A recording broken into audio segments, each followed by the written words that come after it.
Okay, so let me educate you a little bit on the shoulder joint. So this is your shoulder blade, your clavicle or collarbone, and this is your arm, okay? So this is the back of the shoulder blades. Looks like this. Positional. When your shoulder is turned and rolled over, you're causing a lot of different tension and stress into the shoulder. You get the pecs that are tight, you get the muscles that under here that are gonna be tighter, you get these holding on for dear life because they're being stretched, you get all of these muscles stretched and pulled, so causes a lot of different pains. So from a joint perspective, if you're leaning forward, one, your shoulder blade can actually be angled here from the side. So right now, you can see my shoulder blade, actually it's in this. From the side, it should look more like that.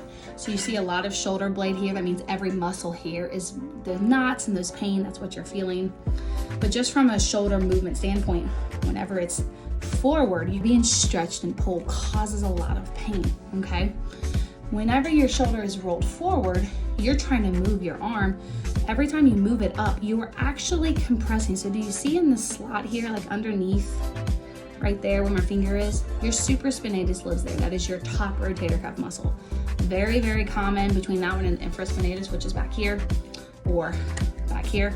But on top of the spine, it's where it can get compressed. So when it's inflamed and you have a shoulder joint that's kind of angled forward, every time you move it up, you're just jamming it.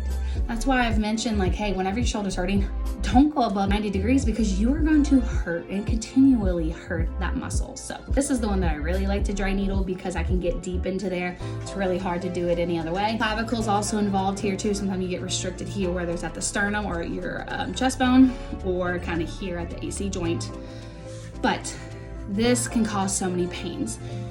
This shoulder has about 8 to 9 nerve entrapments that go down into the arm. So the nerves come out to the neck, they come through here, come down to the shoulder.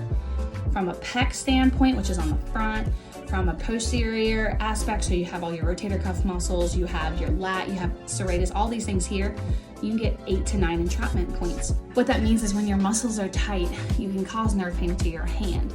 So a lot of people experience numbness, tingling to their hand, maybe a weakness. Some people go straight to carpal tunnel thinking when I have something in my hand, it's carpal tunnel. That's a whole nother conversation. Usually not the case. And if it is carpal tunnel symptoms, there's usually also something else going on in the elbow, shoulder, neck. So we definitely look and treat that. But this can cause so many issues. So my issues are my labrum, which is a cartilage. So it's not the muscles, the cartilage that surrounds this joint, it's anchored in there. So my shoulder has less motion. My muscles are very, very tense because my shoulder should move all the way around. My muscles are constantly and chronically tight. Well, swimming, I'm doing a lot of motion here, but just to do the breaststroke and freestyle, try to do a little freestyle. That motion, because my arm doesn't like it, I think I've really inflamed this top muscle. I don't really want to move. I'll do an exam on myself so you can see kind of the things that I'm feeling and experiencing. But I like to treat all the muscles that are around it, plus getting the joints to move. The scap or the shoulder blade is not an actual joint attached to the spine. It's actually just rubs on top of the rib, so you can get knots onto these rib muscles, the muscles that are attached from the scap to the spine, get a lot of tension here. A lot of people get knots all the way here. And then all these muscles also attached to the neck, so it can cause headaches. I mean, you just name it, it's so many issues. So the shoulder's a fun one.